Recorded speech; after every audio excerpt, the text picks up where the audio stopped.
okay? Moving from one very, very oppressive regime, or like getting out from under a very oppressive situation, and then charting a new territory.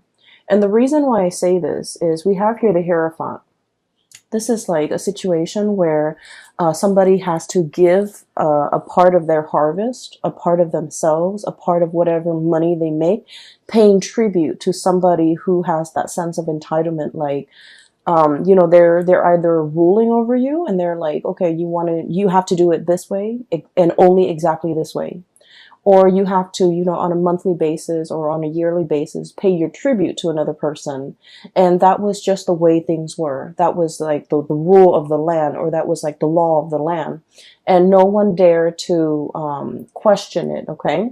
So like somebody's taking, I feel like, either your energy, your financial resources, and you felt like this was the only way to do things, okay? You never question the established order.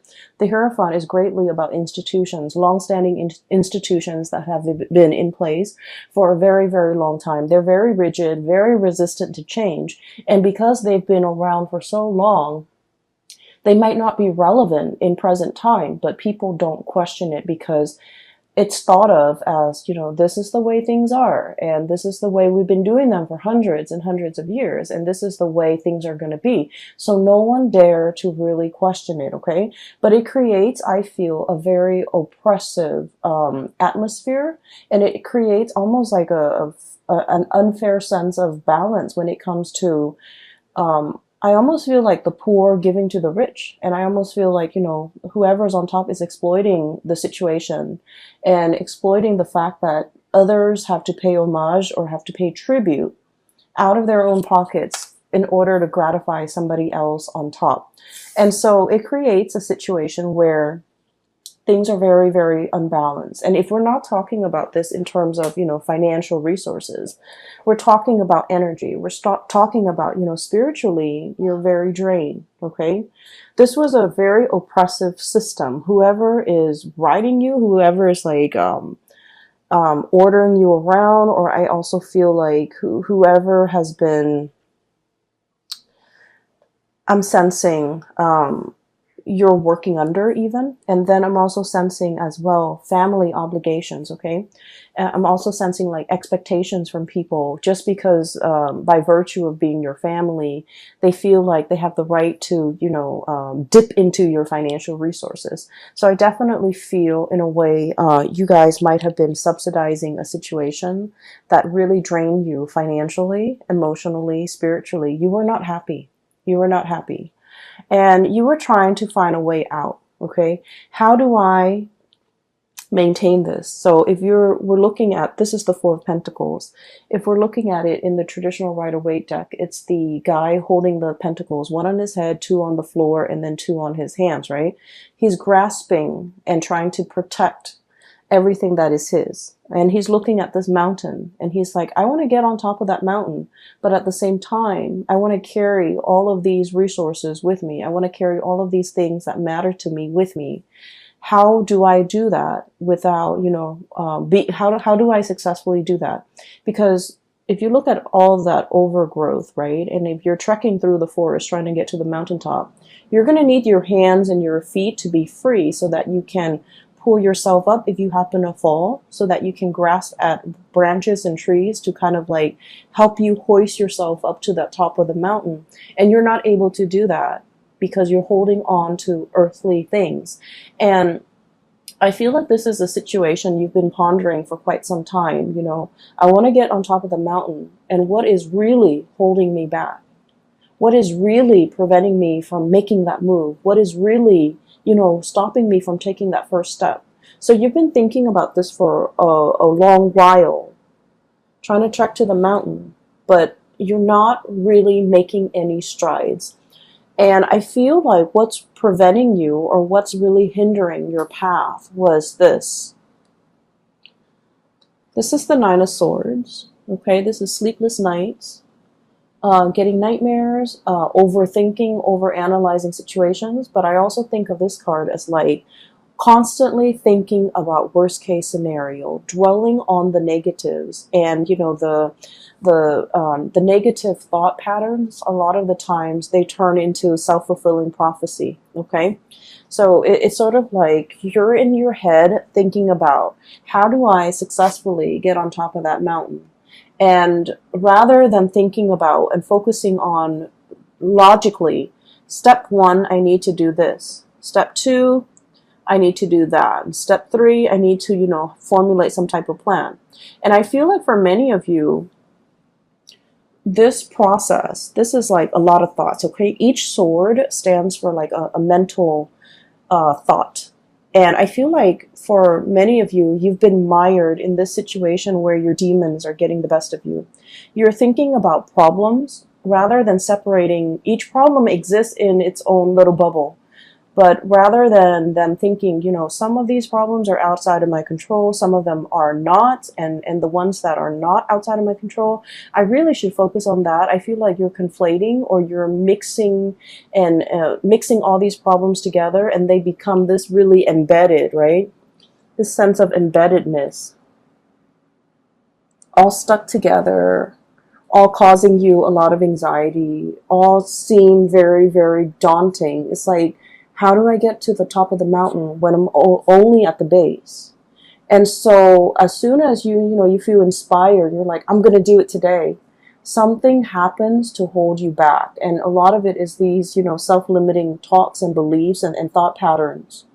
And I feel like you are making mountains out of molehills. You're making a situation a lot more daunting than it has to be, mainly because you're not looking at problems in isolation. And what I mean by that is, let's say, first of all, you have a big plan that you want to get off the ground, right?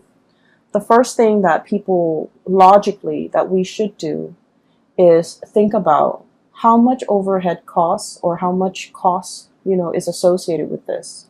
So that means you might need to do some preliminary research to figure out what your budget is and how much this project is going to cost. Okay. And then you're going to go out and kind of crowdsource, brainstorm from other people and figure out, hearing from experts or getting advice, to get a price range of how much this is going to cost, who I should talk to get this off the ground. So each of those steps need to exist in isolation. And I feel like you're jumping the gun. You want to get to the top, but you're not thinking about each of the steps that are necessary in order to get there.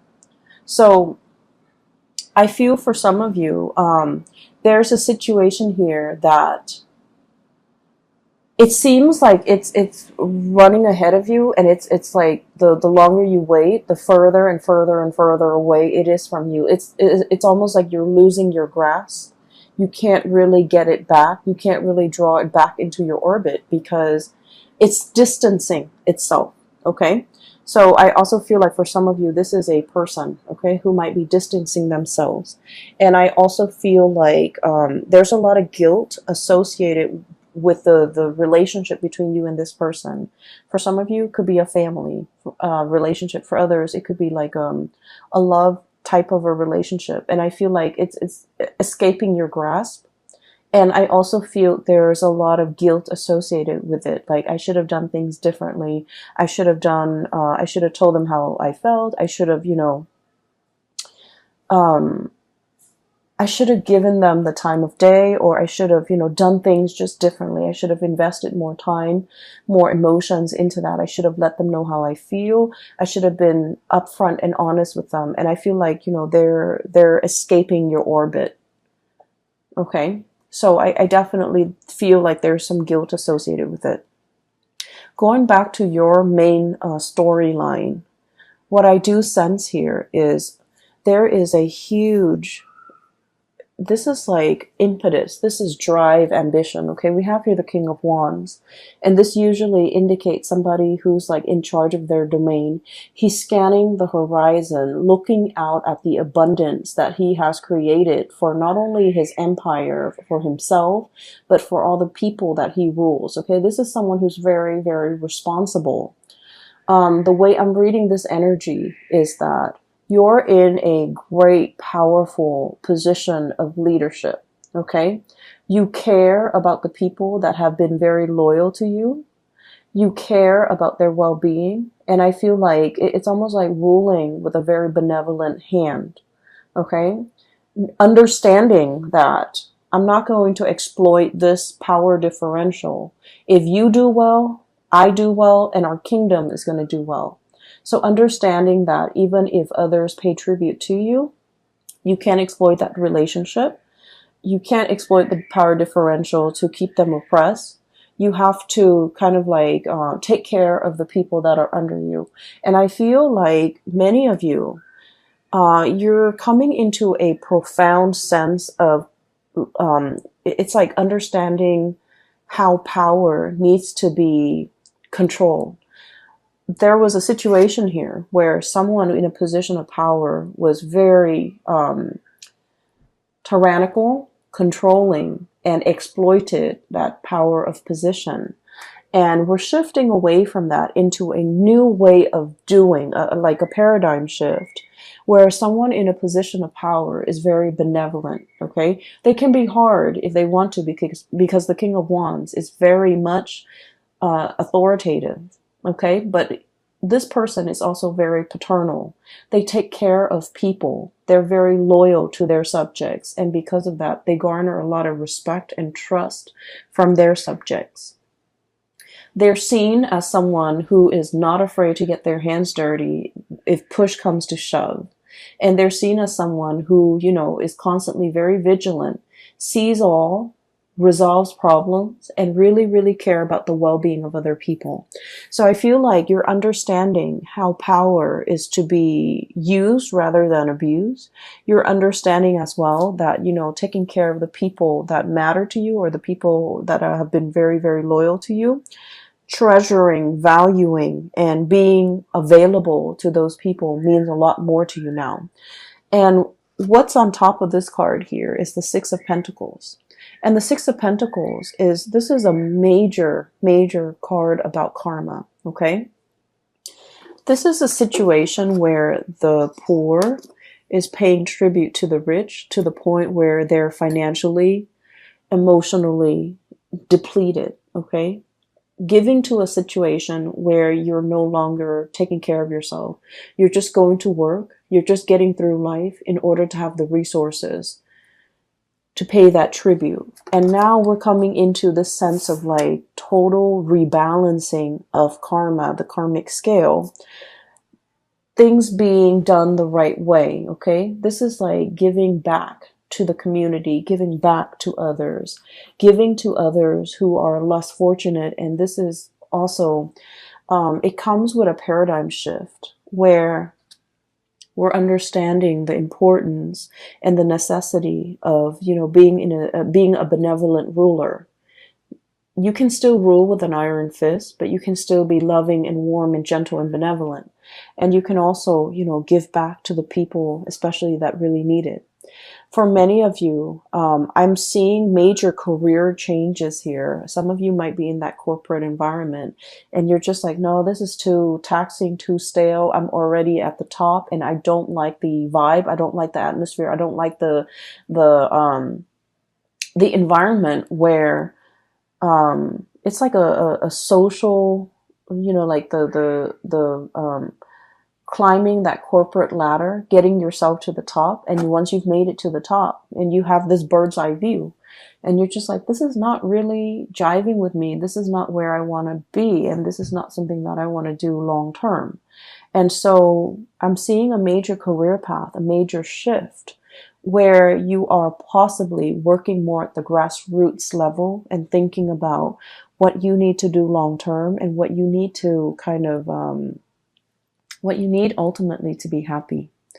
And so I'm seeing some of you thinking about major change in your career, a major shift of focus when it comes to like how do you yield power, how a good leader is supposed to rule, how to be a good supervisor, how to be a good leader, how to, you know, inspire others rather than like oppress others. Okay, so this is really cool. You know, Capricorns are oftentimes like seen as people who are like who are very like career ladder oriented, and they're seen as people who will throw other people under the bus. If, and I've heard this, okay, and this is not something that I believe about you guys, Capricorn, but I feel like in the spirit of, you know, ambition, like in the pursuit for power and wealth and prestige, we're all capable of throwing other under the bus in order to get what we want.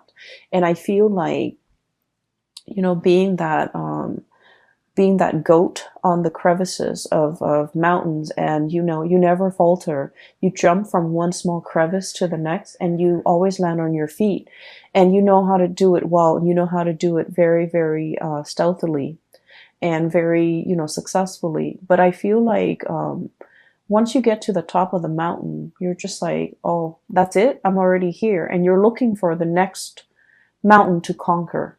And I feel like there needs to be a little bit of a paradigm shift regarding, you know, what is the ultimate end goal? Is it just to prove to myself that I can conquer mountain after mountain?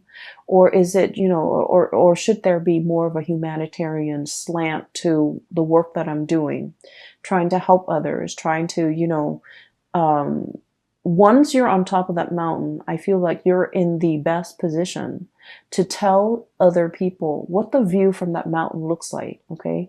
And you're able to tell others, I've been there and here's what I learned. And here is how you can, you know, get there because I've been there. And here are the things that you should avoid. And I know this because I'm speaking from personal experience. So I feel like you have a wealth of experience and knowledge because you have already been there and done that. But for some reason in the past, you might not have shared this technique with other people. So we're moving into this month where you are becoming a lot more generous, where you are sharing your hard-earned lessons. You're sharing it with other people to save them from having to do the legwork, to save them from having to reinvent the wheel.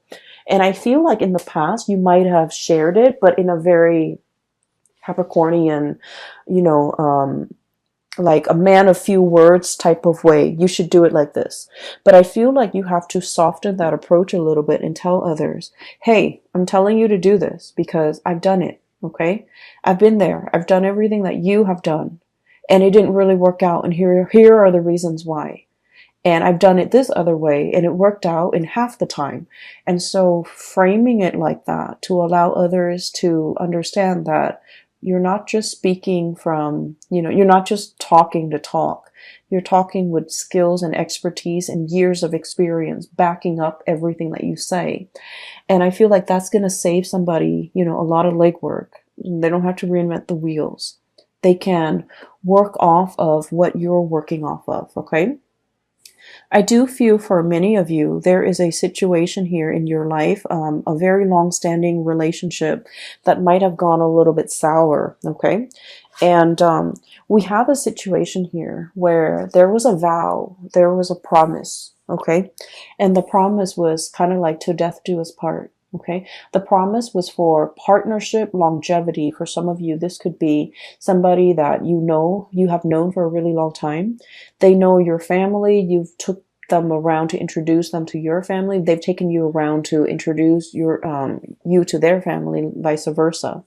This is a partnership where two people might have known each other since childhood. There is a tremendous degree of like trust. Okay, you know this person inside and out, and you trust this person wholeheartedly. They likewise know you inside and out. And then I also feel like there's a immense sense of like trust, love, respect, and you know the whole nine yards. Like that whole ball of it's like all the reasons that you have for caring about this person, for trusting them. Everything is so like embedded. Okay, like the shared experience, the shared ambition, the shared dreams. Like the two of you feel almost as if you have been through so much together.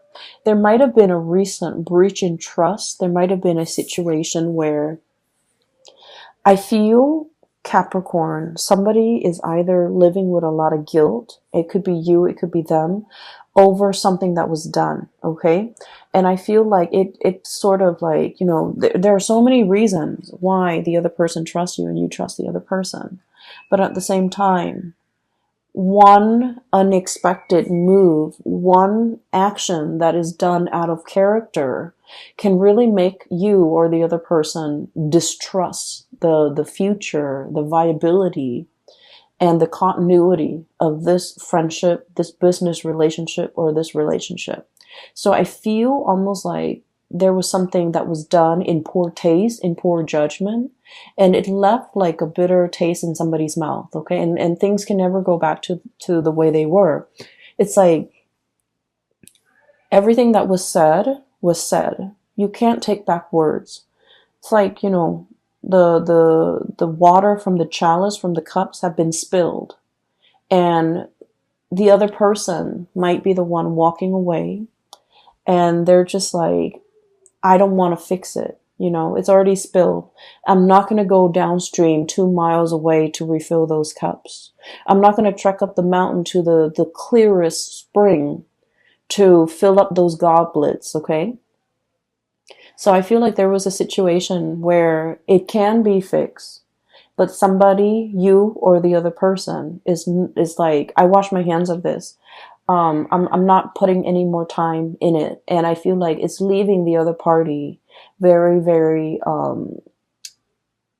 very sad, very upset. And it's also this sense of overwhelming acceptance, okay? Like, oh, it could be fixed. They just didn't want to. And I feel like that says a lot, okay? But I feel in the wake of this, people leaving so new adventures can await for you, so that new boats, new ships, new people can be coming into the picture. And so while this has happened, and it's not something that you want to happen because you guys are very, very, I almost feel like you're scorpionic in the way that you value relationships, especially relationships with people that you have known your whole life, okay? You are a clinger as well to friends, lovers, past relationships where you really, really know the other person, okay? That sense of like being comfortable with the familiar, okay? I feel like a lot of people are in general, but I feel like it's more so with Scorpios. I feel like Scorpios, Leo, Cancers. And then I'm seeing that here with you guys. And what that denotes to me is out with the old, in with the new. And I feel like I feel like there's a situation here where you kind of have to reassess. Just because it's familiar doesn't mean it's best for me, okay? Because there are whole lands to conquer. There are whole territories and new areas that I can, explore. And so wanting to, I feel like, lay the past to rest and just starting your life over, I feel like that's going to be tremendously, it's going to bring a lot more prosperity for you. So you end up with the two best cards in the deck. Okay, we have the Fool. And the Fool, this is the imagery that came up earlier. And it basically denotes, no longer being tied to something, no longer being bound in a situation that's not good for us, and embarking on a new journey towards something new. And I feel for many of you, I'm seeing that white marbled mansion, and the marionette or the scarecrow is walking away from it. So I feel like there was a situation where it was comfortable, it was cushy, it might have even been safe, a marbled house. People can shoot, people can throw stones, but you're locked inside that marbled mansion, and there's enough space to roam. But the marble mansion can also be like an imagery of like that ivory tower, somebody who like learns things in a very intellectual way, but they were never given an opportunity to really put theory into practice. And I feel like you're finally breaking free from that ivory tower or that ivory marble mansion. You're no longer living in that sense of like comfort and familiarity. You are exploring, branching out, putting out fires. I feel, there's that volcano in the background. So it denotes to me like being in a situation where you are putting out fires. You're onto more exciting things. And you're taking everything that you have learned from the past And I feel you're in a position where you're teaching people. You're telling people, here's what I did. It happened to me once. Here's what I did and how I got out of it. And I also feel drawing from past experiences, rewarding those who have been very, very loyal to you, and being available for people that are available to you, that make time for you, that have been really good to you. And then I'm sensing as well, I'm getting a lot of ancestral karma coming through, okay? And I feel like, spiritual guidance, especially from grandparents that have passed on, I feel like there might have been a situation here where it's almost like being in a house, like being in an environment where your grandparents lived in this small town, right? And this is just an example, but I'm feeling it very strongly. Grandparents lived in this small town, gave birth to mom and dad. Mom and dad met and also stayed in that small town.